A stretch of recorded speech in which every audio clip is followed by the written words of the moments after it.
Assalamualaikum warahmatullahi wabarakatuh. Berjumpa lagi dengan saya Funky Kesnandari. Jadi teman-teman, di video kita kali ini kita akan membahas mengenai situasi di Cina pada masa Perang Dunia I. Nah, di mana pada saat itu melahirkan suatu gerakan yang dinamakan Gerakan 4 Mei. Namun pada pembahasan kali ini saya akan lebih menekankan mengenai dampak yang ditimbulkan akibat dari Gerakan 4 Mei tersebut. Nah, langsung saja simak video ini sampai selesai ya.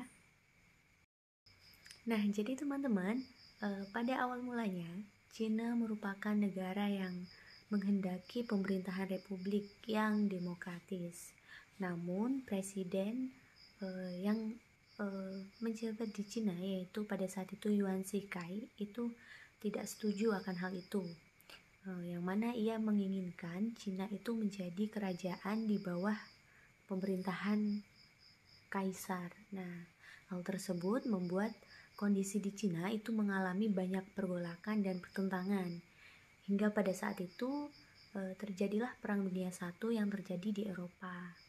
Nah, kemudian si Jepang itu memanfaatkan hal itu dengan menguasai Cina, khususnya di daerah Semenanjung Santung. Nah, hal ini mengakibatkan Cina yang semula netral akhirnya ikut serta dalam Perang Dunia I. Namun Perang Dunia I yang dimenangkan oleh pihak sekutu itu membuat Cina harus melepaskan Semenanjung Santung pada perundingan Versailles. Hal ini membuat para kaum intelektual Cina itu melakukan pemberontakan dan melakukan sebuah aksi atau gerakan. Nah, gerakan inilah yang dikenal dengan Gerakan 4 Mei.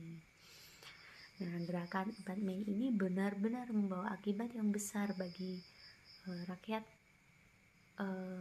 yang ada di Cina, baik dalam bidang politik maupun dalam bidang kesusastraan. Perubahan dalam bidang politik misalnya, itu terjadi pergantian atau penggantian sistem pemerintahan yang lama ke sistem pemerintahan yang baru, yakni pemerintahan republik yang demokratis.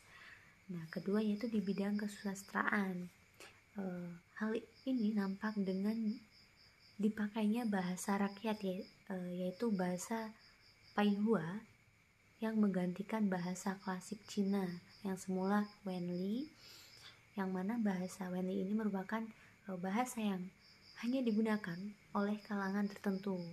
Nah, jadi teman-teman, adapun tujuan yang dilakukan oleh para cendekiawan ini tidak lain adalah agar semua rakyat dari segala lapisan masyarakat itu dapat membaca dengan mudah, karena dari membaca inilah dapat ditanamkan pola pemikiran-pemikiran baru. Nah, pemikiran-pemikiran baru inilah yang nantinya dapat membuat negara Cina ini menjadi sebuah negara yang lebih maju. Nah, selanjutnya perkembangan kesusastraan di Cina ini menjadi begitu pesat dan mempunyai gaya dan corak yang berlainan dengan zaman sebelumnya. Nah, sudah dapat dikatakan sudah maju. Nah, selain itu teman-teman, di bidang pendidikan juga misalnya, pemerintah Cina pun itu juga mendirikan berbagai institusi pendidikan. Adapun tujuan dari pendidikan adalah untuk merevolusi pemikiran lama yang menanamkan pemikiran-pemikiran baru kepada rakyat Cina. Hal ini juga didukung oleh pendidikan dan ilmu pengetahuan yang mereka pelajari serta konteks politik internasional. Maka dari itu dapat dikatakan bahwa Gerakan 4 Mei ini membuka sebuah lembaran baru dalam sejarah Cina, karena perjuangan-perjuangan yang tadinya hanya dilaksanakan oleh golongan masyarakat yang berada, kini berubah menjadi perjuangan yang mengikut sertakan rakyat dari segala lapisan itu ke dalam kancah politik. Nah, di samping itu juga teman-teman, Gerakan 4 Mei ini juga telah menghimpun seluruh rakyat Cina untuk menjadi suatu kekuatan yang agresif untuk menentang para penguasa mereka. Nah, mungkin itu saja yang kita bahas pada video kali ini. Semoga bermanfaat. Saya akhiri. Wassalamualaikum warahmatullahi wabarakatuh.